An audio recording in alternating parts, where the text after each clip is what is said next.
ಎಲ್ರಿಗೂ ನಮಸ್ಕಾರ. SBK Kannada YouTube ಚಾನಲ್ಗೆ ನಿಮಗೆಲ್ಲ ಸ್ವಾಗತ. 1 ಏಪ್ರಿಲ್ 2021 ಪ್ರಮುಖ ಪ್ರಚಲಿತ ವಿದ್ಯಮಾನಗಳನ್ನ ಈ ವಿಡಿಯೋದಲ್ಲಿ ಡಿಸ್ಕಸ್ ಮಾಡ್ತಾ ಹೋಗೋಣ. ನಿಯಮಗಳು 25 ಪ್ರಶ್ನೆ ಕನ್ನಡ ಮತ್ತು ಇಂಗ್ಲಿಷ್ ಭಾಷೆಯಲ್ಲಿರ್ತವೆ. 10 ಸೆಕೆಂಡ್ ಕಾಲಾವಕಾಶ. 1-4-2021 ಸರಣಿ ಟೆಲಿಗ್ರಾಮ್ ಹ್ಯಾಂಡಲ್ಸ್ ಈ ರೀತಿ ಇದೆ, ಫಾಲೋ ಮಾಡಬಹುದು. ಡಿಸ್ಕ್ರಿಪ್ಷನ್ ಅಲ್ಲಿ ನಿಮಗೆ ಲಿಂಕ್ ಸಿಗುತ್ತೆ. ಅದಕ್ಕೂ ಮುಂಚೆ ನೆನ್ನೆ ವಿಡಿಯೋದ ಒಂದಿಷ್ಟು ಪ್ರಶ್ನೆಗಳನ್ನ ರಿವಿಷನ್ ಮಾಡೋಣ. ಇದನ್ನ ಇನ್ಸ್ಟಾಗ್ರಾಮ್ ಅಲ್ಲಿ ಹೋಗಿ @SBK ಕನ್ನಡ ಅಂತ ಫಾಲೋ ಮಾಡಿ. ಅಲ್ಲಿ ನೀವು ಪ್ರತಿದಿನ ರಾತ್ರಿ ಈ ಮಾಹಿತಿಯನ್ನು ಪಡ್ಕೋಬಹುದು. ಇತ್ತೀಚೆಗೆ ಭಾರತ 1,00,000 ಕೋವಿಡ್-19 ಲಸಿಕೆಯನ್ನ ಲಸಿಕಾ ಮೈತ್ರಿ ಉಪಕ್ರಮದಡಿ ಯಾವ ದೇಶಕ್ಕೆ ಕಳುಹಿಸಿದೆ? ಫಿಜಿ ಅನ್ನೋ ದೇಶಕ್ಕೆ ಭಾರತ 1,00,000 ಕೋವಿಡ್-19 ಡೋಸ್ಗಳನ್ನ ಲಸಿಕೆ ಮೈತ್ರಿ ಉಪಕ್ರಮ ಅನ್ನೋ ಇನಿಷಿಯೇಟಿವ್ನಲ್ಲಿ ಕಳಿಸಲಾಗಿತ್ತು. ಇತ್ತೀಚೆಗೆ ಭಾರತ 1,00,000 ಕೋವಿಡ್ ಲಸಿಕೆಯನ್ನ ಯಾವ ದೇಶದ ಸೈನ್ಯಕ್ಕೆ ನೀಡಿದೆ? ಇದು ಬೇರೆ. ಇದು ದೇಶ ಕೊಟ್ಟಿರ್ತಕ್ಕಂಥದ್ದು. ಇದು ಒಂದು ದೇಶದ ಸೈನ್ಯ ಕೊಟ್ಟಿರ್ತಕ್ಕಂಥದ್ದು. ಸೊ ನೇಪಾಳ ದೇಶದ ಸೈನ್ಯಕ್ಕೆ 1,00,000 ಕೋವಿಡ್ ಡೋಸ್ಗಳನ್ನ ಭಾರತ ಕೊಟ್ಟಿರ್ತದೆ. ಇತ್ತೀಚೆಗೆ ಬಾಂಗ್ಲಾದೇಶದ ಢಾಕಾದಿಂದ ಪಶ್ಚಿಮ ಬಂಗಾಳದ ಜೈಲ್ಗುರಿಯನ್ನು ಸಂಪರ್ಕಿಸಿರುವಂತಹ ರೈಲ್ವೆ ಸೇತುವೆಯನ್ನ ಘೋಷಿಸಲಾಗಿದೆ. ಅದರ ಹೆಸರು ಮಿತಾಲಿ ಎಕ್ಸ್ಪ್ರೆಸ್. ಇತ್ತೀಚೆಗೆ ಇಂಡೋನೇಷ್ಯಾ ದೇಶದಲ್ಲಿ ಮೌಂಟ್ ಮೆರಾಪಿ ಜ್ವಾಲಾಮುಖಿ ಸ್ಫೋಟಗೊಂಡಿರುತ್ತದೆ. ಹಾಗೆ ಇತ್ತೀಚೆಗೆ ಶೂಟಿಂಗ್ ವಿಶ್ವಕಪ್ನಲ್ಲಿ ಬಿಹಾರದ ಪ್ರಿಯಾಸಿ ಸಿಂಗ್ ಮಹಿಳಾ ಟ್ರ್ಯಾಪ್ ಟೀಮ್ ಸ್ಪರ್ಧೆಯಲ್ಲಿ ಯಾವ ಪದಕವನ್ನು ಗೆದ್ದಿದ್ದಾರೆ ಅಂದ್ರೆ ಚಿನ್ನದ ಪದಕವನ್ನು ಗೆದ್ದಿರ್ತಾರೆ. ಇತ್ತೀಚೆಗೆ ಭಾರತ ಮತ್ತು ದಕ್ಷಿಣ ಕೊರಿಯಾ ಮಿಲಿಟರಿ ಯಂತ್ರಾಂಶಗಳ ಜಂಟಿ ಉತ್ಪಾದನೆ ಮತ್ತು ರಫ್ತಿಗೆ ಒಂದು ಒಪ್ಪಂದವನ್ನ ಮಾಡಿಕೊಂಡಿರ್ತವೆ. 2021 ರಾತ್ಮೋನ್ಸ್ ಫೋಲಿಯೋ ಸಾಹಿತ್ಯ ಬಹುಮಾನವನ್ನ ಪಡೆದುಕೊಂಡಂತವರು ಕಾರ್ಮೆನ್ ಮಾರಿಯಾ ಮಚಾದೋ ಅನ್ನೋ ಅಮೆರಿಕಾದ ಲೇಖಕಿ. ಬಾಂಡ್ ಸಾಲಕ್ಕಾಗಿ 2,000 ಕೋಟಿ ರೂಪಾಯಿಗಳನ್ನ ಯಾವ ಬ್ಯಾಂಕ್ ಅನುಮೋದಿಸಿದೆ ಅಂದ್ರೆ IDBI ಬ್ಯಾಂಕ್. ಪ್ರಸ್ತುತ ರಾಷ್ಟ್ರಪತಿಗೆ ಮುಂದಿನ 2 ಅವಧಿಗೆ ಅವಕಾಶ ನೀಡತಕ್ಕಂಥ ಮಸೂದೆಯನ್ನ ಅಂಗೀಕಾರ ಮಾಡಿದಂತ ದೇಶದ ಸಂಸತ್ ಯಾವುದು ಅಂದ್ರೆ ರಷ್ಯಾ. ಇವಾಗ ಒಂದಿಷ್ಟು ಪ್ರಮುಖವಾದ ಆರ್ಟಿಕಲ್ಗಳನ್ನ ನೀವು ನೋಡ್ತಿದ್ದೀರಾ. ಟೆಲಿಗ್ರಾಮ್ ಅಲ್ಲಿ ಆರ್ಟಿಕಲ್ ಗಳನ್ನ ಅಪ್ಲೋಡ್ ಮಾಡಲಾಗಿದೆ. ಹೋಗಿ ನೀವು ಹೆಚ್ಚಿನ ಮಾಹಿತಿಗೆ ಟೆಲಿಗ್ರಾಮ್ ಅನ್ನ ನೋಡಬಹುದು. ಏಪ್ರಿಲ್ 9ನೇ ತಾರೀಕು ಕ್ಯಾಚ್ ದಿ ರೈನ್ ಅಭಿಯಾನವನ್ನ ನಮ್ಮ ಕರ್ನಾಟಕದ ಹುಬ್ಬಳ್ಳಿಯಿಂದ ಚಾಲನೆ ಮಾಡ್ತಾರೆ. ಕೇಂದ್ರ ಸರ್ಕಾರದ ಮಹತ್ವಾಕಾಂಕ್ಷಿ ಯೋಜನೆಯಾದಂತ ಕ್ಯಾಚ್ ದಿ ರೈನ್ ಯೋಜನೆಗೆ ನಮ್ಮ ಕರ್ನಾಟಕ ರಾಜ್ಯದಲ್ಲಿ ಹುಬ್ಬಳ್ಳಿಯಿಂದ ಚಾಲನೆ ಸಿಗುತ್ತೆ ಅಂತ ಕರ್ನಾಟಕ ರಾಜ್ಯ ಸರ್ಕಾರದ ಪಂಚಾಯತ್ ರಾಜ್ ಮತ್ತು ಗ್ರಾಮೀಣಾಭಿವೃದ್ಧಿ ಸಚಿವರಾದಂತಹ ಸಚಿವ KS ಈಶ್ವರಪ್ಪ ಅವರು ತಿಳಿಸಿರ್ತಾರೆ. ಹಾಗಿದ್ರೆ ಕ್ಯಾಚ್ ದಿ ರೈನ್ ಅಭಿಯಾನ ಏನು ಅಂತ ನಿಮಗೆ ಗೊತ್ತಿರಬೇಕಾಗತ್ತೆ. ನೋಡಿ, ಕ್ಯಾಚ್ ದಿ ರೈನ್ ಅಭಿಯಾನವನ್ನ ನಾವಿಲ್ಲಿ ತಿಳ್ಕೊಳ್ಳೋದಾದ್ರೆ, ಭೂಮಿಯಲ್ಲಿ ಇಂಗಿರುವ ಮೂಲಕ ಅಂತರ್ಜಲವನ್ನ ಹೆಚ್ಚಿಸಬೇಕೆಂಬ ಉದ್ದೇಶದಿಂದ ಕೇಂದ್ರ ಸರ್ಕಾರ ಈ ವರ್ಷ ಕ್ಯಾಚ್ ದಿ ರೈನ್ ಅನ್ನೋ ಒಂದು ನೂತನ ಯೋಜನೆಯನ್ನ ಘೋಷಣೆ ಮಾಡಿದೆ. ಪ್ರತಿ ವಿಧಾನಸಭಾ ಕ್ಷೇತ್ರದಲ್ಲೂ ಕೆರೆಕಟ್ಟೆ, ಕಲ್ಯಾಣಿ, ಗೋಕಲ್ಯಾಣಿಗಳನ್ನ ದುರಸ್ತಿ ಮಾಡೋದು, ಹೊಸದಾಗಿ ಕೆರೆಗಳನ್ನ ನಿರ್ಮಿಸುವುದು ಈ ಯೋಜನೆಯ ಪ್ರಮುಖವಾದ ಉದ್ದೇಶವಾಗಿರ್ತದೆ. ಈ ಯೋಜನೆಗೆ ನಮ್ಮ ಕರ್ನಾಟಕದ ಹುಬ್ಬಳ್ಳಿಯಲ್ಲಿ ಏಪ್ರಿಲ್ 9ನೇ ತಾರೀಕು ಚಾಲನೆ ನೀಡಲಾಗುತ್ತೆ ಅಂತ ಇವಾಗ ನಮ್ಮ ಕರ್ನಾಟಕ ರಾಜ್ಯ ಸರ್ಕಾರದ ಗ್ರಾಮೀಣಾಭಿವೃದ್ಧಿ ಸಚಿವರಾದಂತಹ ಈಶ್ವರಪ್ಪ ಅವರು ತಿಳಿಸಿರ್ತಾರೆ. ಸೊ ಮತ್ತೊಂದು ಅಭಿಯಾನ ನಮ್ಮ ಕರ್ನಾಟಕ ರಾಜ್ಯ ಸರ್ಕಾರದಿಂದ ಮಾಡ್ತಿರ್ತಕ್ಕಂಥದ್ದು, ಸುಮಾರು 3.25 ಲಕ್ಷ ಜನ 3.20 ಲಕ್ಷ ಜನ ಅನಕ್ಷರಸ್ಥರೇನಿದ್ದಾರೆ ಅವ್ರನ್ನ ಅಕ್ಷರಸ್ಥರನ್ನಾಗಿ ಮಾಡ್ತಕ್ಕಂಥ ಗುರಿಯನ್ನ ಹೊಂದಿದ್ದಾರೆ. ಇದ್ರ ಬಗ್ಗೆ ಸಚಿವ ಸುರೇಶ್ ಕುಮಾರ್ ಅವರು ಮಾಹಿತಿಯನ್ನ ತಿಳಿಸಿರ್ತಾರೆ. ಕೇಂದ್ರ ಸರ್ಕಾರದ ಪ್ರಾಯೋಜಿತ ಕಾರ್ಯಕ್ರಮವಾದಂತಹ ಓದು ಬರಹ ಅಭಿಯಾನಕ್ಕೆ ಏಪ್ರಿಲ್ 2ನೇ ತಾರೀಕು ಚಾಲನೆ ನೀಡುವ ಮೂಲಕ ಸುಮಾರು 3.25 ಲಕ್ಷ ಜನ ಅಕ್ಷರಸ್ಥರನ್ನಾಗಿ ಮೇ ತಿಂಗಳ ಒಳಗೆ ಮಾಡುವುದಾಗಿ ನಮ್ಮ ಕರ್ನಾಟಕ ರಾಜ್ಯ ಸರ್ಕಾರದ ಪ್ರಾಥಮಿಕ ಮತ್ತು ಶಿಕ್ಷಣ ಸಚಿವರಾದಂತಹ ಸುರೇಶ್ ಕುಮಾರ್ ಅವರು ತಿಳಿಸಿರ್ತಾರೆ. ಇಲ್ಲಿ ಒಂದಿಷ್ಟು ಮಾಹಿತಿಗಳನ್ನು ನೀವು ಆರ್ಟಿಕಲ್ ನೋಡ್ಕೋಬಹುದು. ರಾಜ್ಯದಲ್ಲಿ ಗುರುತಿಸಲಾಗಿರ್ತಕ್ಕಂಥ 1.26 ಕೋಟಿ ಅನಕ್ಷರಸ್ಥರ ಪೈಕಿ ಈಗಾಗಲೇ 57 ಲಕ್ಷ ಜನರನ್ನ ಸಾಕ್ಷರನನ್ನಾಗಿ ಮಾಡಲಾಗಿದೆ ಅಂತ ತಿಳಿಸಲಾಗಿದೆ. ಸೊ ಈ ಒಂದು ಅಭಿಯಾನ ಸಕ್ಸಸ್ಫುಲ್ ಆಗುವಂತೆ ಮಾಡೋದಕ್ಕೆ 5 ಜಿಲ್ಲೆಗಳ ವ್ಯಾಪ್ತಿಯಲ್ಲಿ ಅಭಿಯಾನವನ್ನು ನಡೆಸಲಾಗ್ತಾ ಇದೆ. ಕಲಿಕಾರ್ಥಿಗಳೇನಿರ್ತಾರೆ ಅವರಿಗೆ ಪರೀಕ್ಷೆಯನ್ನು ನಡೆಸಿ ಪ್ರಮಾಣ ಪತ್ರವನ್ನ ನೀಡಲಾಗ್ತದೆ.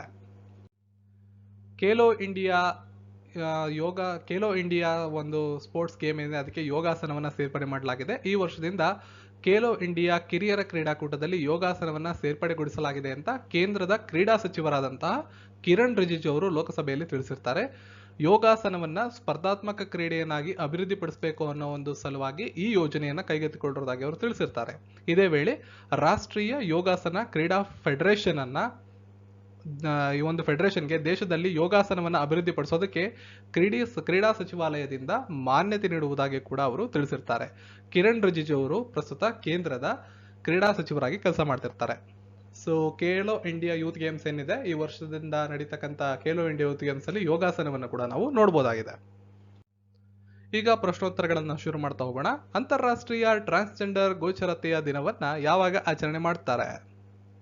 When is the international transgender day of visibility celebrated? March 31ರಂದು ಪ್ರತಿ ವರ್ಷ ಈ ಒಂದು ಆಚರಣೆಯನ್ನ ಮಾಡಲಾಗುತ್ತೆ. ರಾಜ್ಯಕ್ಕೆ ಪ್ರವೇಶಿಸುವ ಮೊದಲು ರಾಜ್ಯ ಸರ್ಕಾರ ಇತ್ತೀಚೆಗೆ ಋಣಾತ್ಮಕ RT-PCR ಪರೀಕ್ಷೆಯನ್ನ ಕಡ್ಡಾಯಗೊಳಿಸಿದೆ. ಆ ರಾಜ್ಯ ಸರ್ಕಾರ ಯಾವುದು? ಸೊ ಆಲ್ರೆಡಿ ಈ ಪ್ರಶ್ನೆ ಬಂದಿದೆ. ಇತ್ತೀಚೆಗೆ ಎಲ್ಲ ರಾಜ್ಯ ಸರ್ಕಾರಗಳು ಕೂಡ RT-PCR ನೆಗೆಟಿವ್ ರಿಪೋರ್ಟ್ ಅನ್ನ ತಂದವರಿಗೆ ಮಾತ್ರ ತಮ್ಮ ರಾಜ್ಯದೊಳಗೆ ಪ್ರವೇಶವನ್ನು ಕೊಡ್ತಿವೆ. ಈ ಮೊದಲು ಕೂಡ ಒಂದು ರಾಜ್ಯ ಈ ರೀತಿ ಮಾಡಿತ್ತು. ಆ ಪ್ರಶ್ನೆಯನ್ನ ನಿಮಗೆ ನಾನು ಈ ಒಂದು MCQs ಅಲ್ಲಿ ಕೇಳಿದ್ದೆ. ಇವಾಗ ಉತ್ತರಾಖಂಡ ರಾಜ್ಯ ಕೂಡ ಅದೇ ಒಂದು ಉಪಕ್ರಮ ಅಂದ್ರೆ ಆ ಒಂದು ಕಟ್ಟುನಿಟ್ಟಾದಂತಹ ಇದಕ್ಕೆ ಕೈ ಹಾಕಿದೆ. ಯಾರ್ಯಾರು ಒಂದು RT-PCR ನೆಗೆಟಿವ್ ರಿಪೋರ್ಟ್ ಅನ್ನು ಹೊಂದಿರ್ತಾರೆ ಅವರು ಔಟ್ಸೈಡ್ ಇಂದ ಬಂದ್ರೆ ಸ್ಟೇಟ್ ಗವರ್ನಮೆಂಟ್ ಅಲೋ ಮಾಡುತ್ತೆ ಅವ್ರನ್ನ ಒಳಗಡೆ. ಆನಂದಂ ಸಂತೋಷದ ಕೇಂದ್ರವನ್ನ ಎಲ್ಲಿ ಉದ್ಘಾಟಿಸಲಾಗಿದೆ? Where was Anandam the centre for happiness inaugurated? Anandam the centre for happiness ಅನ್ನೋ ಕೇಂದ್ರವನ್ನ ಎಲ್ಲಿ ಉದ್ಘಾಟನೆ ಮಾಡಲಾಗಿದೆ? IIT ಜಮ್ಮುವಿನಲ್ಲಿ ಇದನ್ನ ಉದ್ಘಾಟನೆ ಮಾಡಲಾಗಿದೆ. ಇತ್ತೀಚೆಗೆ ಯಾವ ದೇಶದ ಸಶಸ್ತ್ರ ಪಡೆಗಳ ಮುಖ್ಯಸ್ಥರು ಹಠಾತ್ತನೆ ರಾಜೀನಾಮೆಯನ್ನು ನೀಡಿದ್ದಾರೆ? Which countries armed forces chiefs have abruptly resign recently? Brazil. So Brazil ದೇಶದ ಸಶಸ್ತ್ರ ಪಡೆಗಳ ಮುಖ್ಯಸ್ಥರು ಇತ್ತೀಚೆಗೆ ರಾಜೀನಾಮೆಯನ್ನು ಕೊಟ್ಟಿರ್ತಾರೆ. ಬ್ರೆಜಿಲ್ ದೇಶದ ಅಧ್ಯಕ್ಷರು ಜೈರ್ ಬೊಲ್ಸನಾರೋ ಅಂತ, ರಾಜಧಾನಿ ಬ್ರೆಸಿಲಿಯಾ, ಕರೆನ್ಸಿ ಬ್ರೆಸಿಲಿಯನ್ ನೈಸ್ ಅಂತ, 21.1 ಕೋಟಿ ಜನಸಂಖ್ಯೆ, 2019ರ ವಿಶ್ವ ಬ್ಯಾಂಕ್ನ ಒಂದು ಅಂಕಿಅಂಶದ ಪ್ರಕಾರ. ಇನ್ನು ಅಧಿಕೃತವಾದ ಭಾಷೆ ಬ್ರೆಜಿಲ್ನಲ್ಲಿ ಪೋರ್ಚುಗೀಸ್. ಇತ್ತೀಚೆಗೆ ನಿಧನರಾದಂತ ಬೇವರ್ಲಿ ಕ್ಲಿಯರಿ ಅವರು ಯಾವ ಕ್ಷೇತ್ರದಲ್ಲಿ ಪ್ರಸಿದ್ಧರಾಗಿದ್ದರು? Recently passed away Beverly Cleary was a famous. So ಇರ್ತಕ್ಕಂಥ ಆಪ್ಷನ್ಗಳಲ್ಲಿ ಸರಿಯಾದಂತಹ ಉತ್ತರ ಅವರೊಬ್ಬರು ಖ್ಯಾತ ಲೇಖಕರಾಗಿದ್ರು. ಬೇವರ್ಲಿ ಆಟ್ಲಿ ಕ್ಲಿಯರ್ಲಿ ಮಕ್ಕಳ ಮತ್ತು ವಯಸ್ಕರಿಗೆ ಸಂಬಂಧಪಟ್ಟಂತ ಯುವ ವಯಸ್ಕರಿಗೆ ಸಂಬಂಧಪಟ್ಟಂತ ಮಕ್ಕಳು ಹಾಗೂ ಯುವ ವಯಸ್ಕರು ಏನಿರ್ತಾರೆ ಅವ್ರಿಗೆ ಸಂಬಂಧಪಟ್ಟ ಕಾದಂಬರಿಗಳ ಲೇಖಕಿಯಾಗಿದ್ರು. ಅಮೆರಿಕದ ಅತ್ಯಂತ ಯಶಸ್ವಿ ಲೇಖಕರಲ್ಲಿ ಒಬ್ಬರಾಗಿದ್ದಂತ ಅವರು 1950ರಂದು ತಮ್ಮ ಮೊಟ್ಟ ಮೊದಲ ಲೇಖನವನ್ನ ಪ್ರಕಟ ಮಾಡಿದ್ರು. ಅವರು ಇತ್ತೀಚೆಗೆ ನಿಧನರಾಗಿರ್ತಾರೆ. ಭಾರತ ಮತ್ತು ಅಮೆರಿಕ ಇತ್ತೀಚೆಗೆ ಯಾವ ಜಂಟಿ ಮಿಲಿಟರಿ ವ್ಯಾಯಾಮವನ್ನ ಆಯೋಜಿಸಿವೆ? Which joint military exercise has been organised by India and US recently? ಇಲ್ಲಿರ್ತಕ್ಕಂಥ ಆಪ್ಷನ್ಗಳನ್ನು ನೋಡ್ಕೋಬಹುದು. ಸರಿಯಾದಂತಹ ಉತ್ತರ ವಜ್ರ ಪ್ರಹಾರ. ಜಂಟಿ ಮಿಷನ್ ಯೋಜನೆ ಮತ್ತು ಕಾರ್ಯಾಚರಣೆಗಳ ತಂತ್ರಗಳನ್ನ ಎರಡು ಕ್ಷೇತ್ರಗಳಲ್ಲಿ ಅಂದ್ರೆ ಎರಡು ದೇಶಗಳ ಕ್ಷೇತ್ರಗಳಲ್ಲಿ ಉತ್ತಮಗೊಳಿಸೋದಕ್ಕೆ ಈ ಕಾರ್ಯಾಚರಣೆ ಪರಸ್ಪರ ಹೆಲ್ಪ್ ಮಾಡುತ್ತೆ. ಸೊ ಹಾಗಾಗಿ ವಜ್ರ ಪ್ರಹಾರ ಅನ್ನೋ ಮಿಲಿಟರಿ ಎಕ್ಸರ್ಸೈಸ್ ಅನ್ನ ಭಾರತ ಮತ್ತು ಅಮೆರಿಕ ಮಾಡಿವೆ. ಭಾರತ ಮತ್ತು ಅಮೆರಿಕ ಈ ವಜ್ರ ಪ್ರಹಾರ ಅನ್ನೋ ಎಕ್ಸರ್ಸೈಸ್ ಅನ್ನು ಹೊರತುಪಡಿಸಿ ಇನ್ನೂ 4 ಎಕ್ಸರ್ಸೈಸ್ಗಳಲ್ಲಿ ಭಾಗವಹಿಸ್ತವೆ. ಇನ್ನೊಂದು ಯುದ್ಧ ಅಭ್ಯಾಸ ಅಂತ, ಅದರಲ್ಲಿ ಭಾರತದ ಆರ್ಮಿ ಭಾಗವಹಿಸುತ್ತೆ. ನೆಕ್ಸ್ಟ್ ಕೋಪ್ ಇಂಡಿಯಾ ಅಂತ ಭಾರತದ ಏರ್ ಫೋರ್ಸ್ ಭಾಗವಹಿಸುತ್ತೆ. ರೆಡ್ ಫ್ಲಾಗ್ ಅಂತ US multi national air exercise ಆಗಿರ್ತದೆ ಅದು ಬಿಟ್ಟು ಮಲಬಾರ್ ಎಕ್ಸರ್ಸೈಸ್ ಅಂತ ಇದೊಂದು ಟ್ರೈಲ್ಯಾಟ್ರಲ್ ನ್ಯಾವಲ್ ಎಕ್ಸರ್ಸೈಸ್ ಆಗಿದ್ದು ಭಾರತ, ಅಮೆರಿಕ, ಜಪಾನ್ 3 ದೇಶಗಳು ಭಾಗವಹಿಸ್ತವೆ. ಸೊ ಇದಿಷ್ಟು ಇಂಪಾರ್ಟೆಂಟ್ ನೆನಪಲ್ಲಿ ಇಟ್ಕೊಂಡಿರಿ. ಸೊ ಭಾರತ ಅಮೆರಿಕ ಜಂಟಿಯಾಗಿ ಭಾಗವಹಿಸ್ತಕ್ಕಂಥ military ವ್ಯಾಯಾಮಗಳು Vajra Prahar, Yudh Abhyas, cope India, red flag, Malabar exercise ಇಷ್ಟು ಕೂಡ ಆಗುತ್ತೆ. ಇತ್ತೀಚೆಗೆ ಕೇಂದ್ರ ಸರ್ಕಾರ ಸ್ಕ್ವಾಶ್ ಪ್ರಮಾಣ ಪತ್ರವನ್ನು ಸಲ್ಲಿಸುವಾಗ ಹೊಸ ವಾಹನ ಖರೀದಿಗೆ ಎಷ್ಟು ಶೇಕಡ ತೆರಿಗೆಯನ್ನ ವಿಧಿಸುತ್ತದೆ? Recently, the central government has given concession of what percentage in tax on purchase of new vehicle on submission of scrap certificate? Scrap certificate ನ ಸಬ್ಮಿಟ್ ಮಾಡಿದ್ರೆ ಎಷ್ಟು % ಕನ್ಸೆಷನ್ ಅನ್ನ ಕೊಡ್ತಾರೆ ಅಂತ ಪ್ರಶ್ನೆ. 25% ಕನ್ಸೆಷನ್ ಕೇಂದ್ರ ಸರ್ಕಾರ ಸ್ಕ್ರಾಪ್ ಸರ್ಟಿಫಿಕೇಟ್ ಅನ್ನ ನೀವು ಇದನ್ನ ಕೊಟ್ರೆ ಪರ್ಚೇಸ್ ಮಾಡಬೇಕಾದಾಗ ಹೊಸ ಒಂದು ವೆಹಿಕಲ್ ನ ಪರ್ಚೇಸ್ ಮಾಡಬೇಕಾದಾಗ ನಿಮಗೆ ಟ್ಯಾಕ್ಸ್ ಕನ್ಸೆಷನ್ ಅನ್ನ ಕೊಡ್ತಾರೆ. ಮಹಾರಾಜ ಛತ್ರಾಸಲ್ ಕನ್ವೆನ್ಷನ್ ಸೆಂಟರ್ ಅನ್ನ ಇತ್ತೀಚೆಗೆ ಎಲ್ಲಿ ಉದ್ಘಾಟನೆ ಮಾಡಲಾಗಿದೆ? Where has Maharaja Chhatrasal convention centre recently been inaugurated? ಪ್ರಶ್ನೆಗೆ ಸರಿಯಾದಂತಹ ಉತ್ತರ ಖುಜರಾಹೋ, ಮಧ್ಯಪ್ರದೇಶ. ಮುಂದಿನ ಪ್ರಶ್ನೆ, ISSF ಶೂಟಿಂಗ್ ವಿಶ್ವಕಪ್ 2021ರಲ್ಲಿ ಯಾವ ದೇಶ ಅಗ್ರಸ್ಥಾನದಲ್ಲಿದೆ? Which country has topped the ISSF shooting world cup 2021? Bharat ಅಗ್ರಸ್ಥಾನದಲ್ಲಿರ್ತದೆ. ಗ್ರಾಮೀಣ ಮಹಿಳೆಯರಿಗೆ ಕೌಶಲ್ಯ ಅಭಿವೃದ್ಧಿ ತರಬೇತಿ ಕಾರ್ಯಕ್ರಮವನ್ನ ಇತ್ತೀಚೆಗೆ ಎಲ್ಲಿಂದ ಪ್ರಾರಂಭ ಮಾಡಲಾಗಿದೆ? Where has the skill development training programme for rural women started recently? ಪ್ರಶ್ನೆಗೆ ಸರಿಯಾದ ಉತ್ತರ ಜಮ್ಮು ಮತ್ತು ಕಾಶ್ಮೀರ ಕೇಂದ್ರಾಡಳಿತ ಪ್ರದೇಶದಿಂದ ಈ ಒಂದು ಕಾರ್ಯಕ್ರಮವನ್ನ ಪ್ರಾರಂಭ ಮಾಡಲಾಗಿದೆ. ಇತ್ತೀಚೆಗೆ ಯಾವ ದೇಶದ ಪ್ರಧಾನಮಂತ್ರಿಗಳು ಇಗೋರ್ ಮ್ಯಾಂಟೋವಿಕ್ ರಾಜೀನಾಮೆಯನ್ನ ನೀಡಿದ್ದಾರೆ? Recently, the Prime Minister of which country Igor Matnovic has resigned? ಸರಿಯಾದ ಉತ್ತರ ಸ್ಲೋವಾಕಿಯಾ. ಇತ್ತೀಚೆಗೆ ಯಾವ ಕಂಪನಿಯ ಮುಖ್ಯ ಕಂದಾಯ ಅಧಿಕಾರಿ ಡೇವಿಡ್ ಫಿಶರ್ ರಾಜೀನಾಮೆಯನ್ನ ನೀಡಿದ್ದಾರೆ? Recently, the Chief Revenue Officer of which company David Fisher has resigned? ಸರಿಯಾದಂತ ಉತ್ತರ Facebook. Name of the women ಎನ್ನುವ ಪುಸ್ತಕವನ್ನ ಬರೆದವರು ಯಾರು? Who has written a book titled Names of the Women? Names of the Women ಅನ್ನೋ ಪುಸ್ತಕವನ್ನ ಬರೆದವರು ಯಾರು? ಜೀತ್ ಥಾಯಿಲ್ ಅವರು ಈ ಪುಸ್ತಕವನ್ನ ಬರೆದಿರ್ತಾರೆ. Check out with crypto ಎಂಬ ಹೊಸ ವೈಶಿಷ್ಟ್ಯವನ್ನ ಬಿಡುಗಡೆ ಮಾಡುವುದಾಗಿ ಯಾರು ಘೋಷಿಸಿದ್ದಾರೆ? Who has announced the launch of new feature checkout with crypto? PayPal ಅನ್ನೋ ಸಂಸ್ಥೆ ಈ ಒಂದು ಚೆಕ್ಔಟ್ ವಿತ್ ಕ್ರಿಪ್ಟೋ ಅನ್ನೋ ನೂತನ ಒಂದು ವೈಶಿಷ್ಟ್ಯವನ್ನ ಫೀಚರ್ ಅನ್ನ ಬಿಡುಗಡೆ ಮಾಡೋದಾಗಿ ತಿಳಿಸಿರ್ತಾರೆ. 2020ರ ಸರಸ್ವತಿ ಸಮ್ಮಾನ್ ಗೌರವಕ್ಕೆ ಪಾತ್ರರಾದವರು ಯಾರು? ಅಥವಾ 2020ರ ಸರಸ್ವತಿ ಸಮ್ಮಾನ್ ಪ್ರಶಸ್ತಿಯನ್ನ ಪಡೆದವರು ಯಾರು? Who has received the Saraswati Samman of 2020? Doctor Sharan Kumar Limbale. ಇಲ್ಲಿ ಅವರ ಚಿತ್ರವನ್ನು ನೀವು ನೋಡ್ತಿದ್ದೀರಾ. 1921ರಲ್ಲಿ ಒಡಿಸ್ಸಾಗೆ ಯಾವ ಭಾರತೀಯ ನಾಯಕನ ಭೇಟಿಯ ಸ್ಮರಣಾರ್ಥ ಅಂಚೆ ಚೀಟಿಯನ್ನು ಇತ್ತೀಚೆಗೆ ಬಿಡುಗಡೆ ಮಾಡಲಾಗಿದೆ? 1921ರಲ್ಲಿ ಒಡಿಸ್ಸಾಗೆ ಕೆಳಕಂಡ ಯಾವ ಪರ್ಸನಾಲಿಟಿ ಭೇಟಿ ಕೊಟ್ಟಿದ್ರು ಅಂತ ಪ್ರಶ್ನೆ. ಮಹಾತ್ಮ ಗಾಂಧೀಜಿ ಅವರ ಒಂದು ಸವಿ ನೆನಪಿಗಾಗಿ ಅಂಚೆ ಚೀಟಿಯನ್ನ ಇವಾಗ ಬಿಡುಗಡೆ ಮಾಡಲಾಗಿದೆ. ಸೊ 1921ರಲ್ಲಿ ಭೇಟಿ ಕೊಟ್ಟಿರ್ತಾರೆ. ಸರಿಸುಮಾರು 100 ವರ್ಷಗಳಾದಂತ ಸಂದರ್ಭದಲ್ಲಿ ಈ ಒಂದು ಚೀಟಿಯನ್ನು ಬಿಡುಗಡೆ ಮಾಡಲಾಗಿದೆ. ಅಸಹಕಾರ ಚಳವಳಿಯ ಭಾಗವಾಗಿ ಒಂದು ಸಮ್ಮೇಳನವನ್ನ ಉದ್ದೇಶಿಸಿ ಮಾತನಾಡೋದಕ್ಕೆ ಮಹಾತ್ಮ ಗಾಂಧೀಜಿಯವರಿಗೆ ತೆರಳಿರ್ತಾರೆ. ಭಾರತ ಮತ್ತು ಪಾಕಿಸ್ತಾನದ ನಡುವೆ ಶಾಶ್ವತ ಸಿಂಧು ಆಯೋಗದ 116ನೇ ಸಭೆ ಎಲ್ಲಿ ನಡೆಯಿತು? Where was the 116th meeting of Permanent Hindus Commission between India and Pakistan held? ನವದೆಹಲಿಯಲ್ಲಿ ನಡೆದಿರ್ತದೆ. ಭಾರತ ಮತ್ತು ಪಾಕಿಸ್ತಾನದ ನಡುವೆ ಈ ಒಂದು ಶಾಶ್ವತ ಸಿಂಧು ಆಯೋಗದ 116ನೇ ಸಭೆ ಮಾರ್ಚ್ 23 ಮತ್ತು 24ನೇ ತಾರೀಕು ನವದೆಹಲಿಯಲ್ಲಿ ನಡೆದಿರುತ್ತೆ.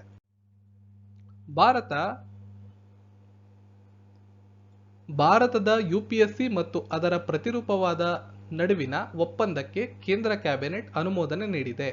Union cabinet has approved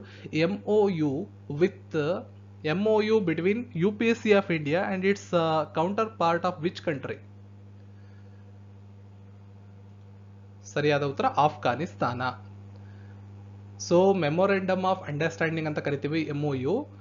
so UPSC of India ಮತ್ತು ಅದರ ಒಂದು ಕೌಂಟರ್ ಪಾರ್ಟ್ ಆಫ್ ಆಫ್ಘಾನಿಸ್ತಾನವನ್ನ ಯೂನಿಯನ್ ಕ್ಯಾಬಿನೆಟ್ ಅಪ್ರೂವ್ ಮಾಡಿಕೊಂಡಿದೆ. ಭಾರತದ ಯೂನಿಯನ್ ಪಬ್ಲಿಕ್ ಸರ್ವಿಸ್ ಕಮಿಷನ್ ಮತ್ತು ಆಫ್ಘಾನಿಸ್ತಾನದ ಸ್ವತಂತ್ರ ಆಡಳಿತ ಸುಧಾರಣೆಗಳು ಮತ್ತು ನಾಗರಿಕ ಸೇವೆಗಳ ಆಯೋಗ ಇವುಗಳ ನಡುವೆ ತಿಳುವಳಿಕೆ ಒಪ್ಪಂದಕ್ಕೆ ಸಹಿ ಹಾಕೋದಕ್ಕೆ ಕೇಂದ್ರದ ಸಚಿವ ಸಂಪುಟ ಅನುಮೋದನೆಯನ್ನು ನೀಡಿದೆ. ಈ ಒಪ್ಪಂದವು ಪೌರ ಕಾರ್ಮಿಕರ ನೇಮಕಾತಿಯಲ್ಲಿ ಎರಡೂ ಏಜೆನ್ಸಿಗಳ ನಡುವೆ ಅನುಭವ ಮತ್ತು ಪರಿಣತಿಯನ್ನು ಹಂಚಿಕೊಳ್ಳುವ ಗುರಿಯನ್ನು ಹೊಂದಿರುತ್ತೆ. ಯೆಮೆನ್ನಲ್ಲಿ ಅಂತರ್ಯುದ್ಧವನ್ನ ಕೊನೆಗೊಳಿಸೋದಕ್ಕೆ ಯುಎನ್ ಪ್ರಾಯೋಜಿತ ಯೋಜನೆಯನ್ನ ಇತ್ತೀಚೆಗೆ ಯಾವ ದೇಶ ಪ್ರಸ್ತಾಪಿಸಿದೆ? Which country has recently proposed a UN sponsored plan to end civil war in Yemen? ಸರಿಯಾದ ಉತ್ತರ ಸೌದಿ ಅರೇಬಿಯಾ. ಯೆಮೆನ್ನಲ್ಲಿ ನಡೆತಿರ್ತಕ್ಕಂಥ ಅಂತರ್ಯುದ್ಧವನ್ನ ಕೊನೆಗೊಳಿಸೋದಕ್ಕೆ ಒಂದು ಯೋಜನೆಯನ್ನ ಸೌದಿ ಅರೇಬಿಯಾ ಸರ್ಕಾರ ಪ್ರಸ್ತಾವನೆ ನಡೆಸಿದ್ದು ವಿಶ್ವಸಂಸ್ಥೆಯ ಪ್ರಾಯೋಜಿತ ಕದನಕ್ಕೆ ಒಂದು ವಿರಾಮವನ್ನ ಪ್ರಸ್ತಾಪಿಸಿರುತ್ತದೆ. ಸೌದಿ ಅರೇಬಿಯಾದ ಮೇಲೆ ಅದರ ತೈಲ ಸಂಸ್ಕರಣೆಗಳು ಮತ್ತು ಉತ್ಪಾದನಾ ಘಟಕಗಳ ಮೇಲೆ ಕ್ಷಿಪಣಿ ಮತ್ತು ಡ್ರೋನ್ಗಳ ದಾಳಿಯ ನಂತರ ಸೌದಿ ಅರೇಬಿಯಾ ಈ ಯೋಜನೆಯನ್ನ ಪ್ರಸ್ತಾಪ ಮಾಡಿದೆ ಅಂತ ತಿಳಿಸಬಹುದಾಗಿದೆ. ಸೌದಿ ಅರೇಬಿಯಾದ ಈ ನಡೆಯನ್ನ ಭಾರತ ಸ್ವಾಗತಿಸಿದೆ. ಇತ್ತೀಚೆಗೆ ಸುದ್ದಿಯಲ್ಲಿ ಕಂಡು ಬರತಕ್ಕಂತಹ ಮ್ಯಾನಮ್ ಕೊಂಡ ಜತಾರ ಏನು ಅಂತ ಕೇಳಿದ್ದಾರೆ. What is Manyam Konda Jatara that is seen in the news recently? ಪ್ರಶ್ನೆಗೆ ಸರಿಯಾದಂತಹ ಉತ್ತರ ಅಂತಾರಾಜ್ಯ ಧಾರ್ಮಿಕ ಉತ್ಸವ. ನೆಕ್ಸ್ಟ್ ಕ್ವೆಶ್ಚನ್, ಕ್ಷಯರೋಗ ಪ್ರಮಾಣವು 7.5% ದರದಲ್ಲಿ ಭಾರಿ ಕುಸಿತವನ್ನ ದಾಖಲಿಸಿದಂತಹ ಭಾರತೀಯ ರಾಜ್ಯವನ್ನ ಗುರುತಿಸಿ. Which Indian state has recorded huge decline in the incidence of tuberculosis at A rate of 7.5%? ಕೇರಳದಲ್ಲಿ 7.5% ಭಾರಿ ಕುಸಿತ ಒಂದು ಕ್ಷಯರೋಗದ ಪ್ರಮಾಣದಲ್ಲಿ ಕಂಡು ಬಂದಿರ್ತದೆ. ಸೊ ಕೇರಳ ರಾಜ್ಯದಲ್ಲಿ 2015 ಮತ್ತು 2020 ನಡುವೆ ನಡೆಸಿದಂತ ಒಂದು ವರದಿ ಪ್ರಕಾರ 37.5% TB ಕಡಿಮೆ ಆಗಿದೆ. ಅದರಲ್ಲೂ ದಕ್ಷಿಣ ಭಾರತದ ರಾಜ್ಯ ಒಂದು ವಾರ್ಷಿಕ ಕುಸಿತ 7.5% ದಾಖಲು ಮಾಡಿರೋದು ಕೇರಳ ಆಗಿರ್ತದೆ. ಜಾಗತಿಕ ಕಡಿತ ದರವು ಕೇವಲ 2-3% ಆಗಿರ್ತದೆ ಮತ್ತು ಅದರಿಂದ ರಾಜ್ಯದ ಕಡಿತ ದರ ಬಹಳ ಮಹತ್ವವನ್ನ ಇಂಥ ಸಂದರ್ಭದಲ್ಲಿ ಪಡ್ಕೊಳ್ಳುತ್ತೆ. ಆರೋಗ್ಯ ಸಚಿವಾಲಯ TB ನಿರ್ಮೂಲನೆ ಕಡೆಗೆ ಪ್ರಯತ್ನಗಳನ್ನ ಮಾಡ್ತಿರುವಂತಹ ಸಂದರ್ಭದಲ್ಲಿ ಕೇರಳ ಸರ್ಕಾರ ತನ್ನ ಕಾರ್ಯವನ್ನ ಅಂದ್ರೆ ಆ ಒಂದು ಆರೋಗ್ಯ ಸಚಿವಾಲಯದ ಜೊತೆ ಕೈ ಜೋಡಿಸಿ ಈ ಒಂದು ಸಾಧನೆಯನ್ನ ಮಾಡಿರ್ತದೆ. ಸೊ ಹಾಗಾಗಿ ಕಂಚಿನ ಪದಕವನ್ನ ಈ ಒಂದು ರಾಜ್ಯಕ್ಕೆ ನೀಡಲಾಗಿರ್ತದೆ. ರಕ್ಷಣೆಗೆ ಸಂಬಂಧಿಸಿದಂತೆ ಇತ್ತೀಚಿನ ದಿನಗಳಲ್ಲಿ ಕಂಡು ಬರ್ತಕ್ಕಂಥ ವಜ್ರ ಯಾವುದಕ್ಕೆ ಸಂಬಂಧಪಡುತ್ತದೆ? With reference to the defence, what was Vajra that was seen in news recently? ಇದೊಂದು ಕಡಲಾಚೆಯ ಗಸ್ತು ಹಡಗಾಗಿರ್ತದೆ. ವಜ್ರ ಅನ್ನೋದು ಕಡಲಾಚೆ ಇರ್ತಕ್ಕಂಥ ಒಂದು ಗಸ್ತು ಹಡಗು. ಭಾರತೀಯ ಕೋಸ್ಟ್ ಗಾರ್ಡ್ ಹಡಗು ವಜ್ರ ಕಡಲಾಚೆಯ ಗಸ್ತು ನೌಕೆಯನ್ನ ಔಪಚಾರಿಕವಾಗಿ ಸೇವೆಗೆ ನಿಯೋಜನೆ ಮಾಡಲಾಗಿರ್ತದೆ. ಹಣಕಾಸು ಮಸೂದೆ 2021ರಲ್ಲಿ ಮಾಡಿದಂತ ತಿದ್ದುಪಡಿಗಳ ಪ್ರಕಾರ EPF ಕೊಡುಗೆಯ ಹೊಸ ಮಿತಿಯನ್ನು ಯಾವ ಬಡ್ಡಿಗೆ ತೆರಿಗೆ ವಿನಾಯಿತಿ ನೀಡಲಾಗುತ್ತದೆ? What is the new limit of EPF contribution up to which interest would be tax exempt as per the amendments made in FB 2021? 5 lakh ರೂಪಾಯಿ. ನೆಕ್ಸ್ಟ್ ಕ್ವೆಶ್ಚನ್, 2024ರಿಂದ ತನ್ನ ರಾಷ್ಟ್ರಪತಿಗೆ ಇನ್ನೂ 2 ವರ್ಷದ ಅವಧಿಗೆ ಸ್ಪರ್ಧಿಸಲು ಮಸೂದೆಯನ್ನು ಯಾವ ದೇಶದ ಸಂಸತ್ತು ಅಂಗೀಕಾರ ಮಾಡಿದೆ? Which country parliament has passed a bill to enable its incumbent president to run for 2 more terms from 2024? ಸರಿಯಾದ ಉತ್ತರ ರಷ್ಯಾ. ಸೊ ರಷ್ಯಾದ ಸಂಸತ್ತು ತನ್ನ ರಾಷ್ಟ್ರಪತಿಗಳು 2024ಕ್ಕೆ ಅವರ ಅವಧಿ ಕೊನೆಗೊಳ್ಳುತ್ತೆ. ನಂತರದ 2 ಅವಧಿಗೂ ಕೂಡ ಅವರೇ ರಾಷ್ಟ್ರಪತಿಗಳಾಗಿರ್ಬೇಕು ಅನ್ನೋ ಕಾರಣಕ್ಕೋಸ್ಕರ ಒಂದು ಮಸೂದೆಯನ್ನ ಅಂಗೀಕಾರ ಮಾಡಿರ್ತದೆ. ರಷ್ಯಾದ ರಾಜಧಾನಿ ಮಾಸ್ಕೋ, ಅಧ್ಯಕ್ಷರು ವ್ಲಾಡಿಮಿರ್ ಪುಟಿನ್, ಜನಸಂಖ್ಯೆ 14.44 ಕೋಟಿ 2019ರ ವಿಶ್ವ ಬ್ಯಾಂಕ್ನ ವರದಿ ಪ್ರಕಾರ, ಹಾಗೂ ಕರೆನ್ಸಿ ರಷ್ಯನ್ ರೂಬಲ್ ಆಗಿರುತ್ತೆ. ರಾಷ್ಟ್ರೀಯ ಶಿಕ್ಷಣ ನೀತಿ 2020ರ ಆಧಾರದ ಮೇಲೆ ಹೊಸ ಬ್ರಿಟಿಷ್ ಕೌನ್ಸಿಲ್ ಅಭಿವೃದ್ಧಿಪಡಿಸಿದಂತ ಮೌಲ್ಯಮಾಪನ ಚೌಕಟ್ಟನ್ನ ಯಾವ ಭಾರತೀಯ ಸಂಸ್ಥೆ ಘೋಷಿಸಿದೆ? Which Indian body announced a new British Council developed assessment framework based on the NEP 2020? ಸರಿಯಾದ ಉತ್ತರ CBSE. CBSE ಅಂದ್ರೆ ಕೇಂದ್ರೀಯ ಪ್ರೌಢ ಶಿಕ್ಷಣ ಮಂಡಳಿ. ರಾಷ್ಟ್ರೀಯ ಶಿಕ್ಷಣ ನೀತಿ 2020ರ ಆಧಾರದ ಮೇಲೆ 6ರಿಂದ 10ನೇ ತರಗತಿಗಳಿಗೆ ಸಾಮರ್ಥ್ಯ ಆಧಾರಿತ ಮೌಲ್ಯಮಾಪನದ ಚೌಕಟ್ಟನ್ನ ಪ್ರಕಟ ಮಾಡಿರುತ್ತದೆ. ಮೌಲ್ಯಮಾಪನ ಮುಖ್ಯವಾಗಿ ಇಂಗ್ಲಿಷ್, ವಿಜ್ಞಾನ ಮತ್ತು ಗಣಿತ ಎಂಬ 3 ವಿಷಯಗಳನ್ನು ಒಳಗೊಂಡು ವಿದ್ಯಾರ್ಥಿಗಳ ಒಟ್ಟಾರೆ ಕಲಿಕೆಯ ಫಲಿತಾಂಶವನ್ನ ಸುಧಾರಿಸುವ ಗುರಿಯನ್ನ ಹೊಂದಿರುತ್ತೆ.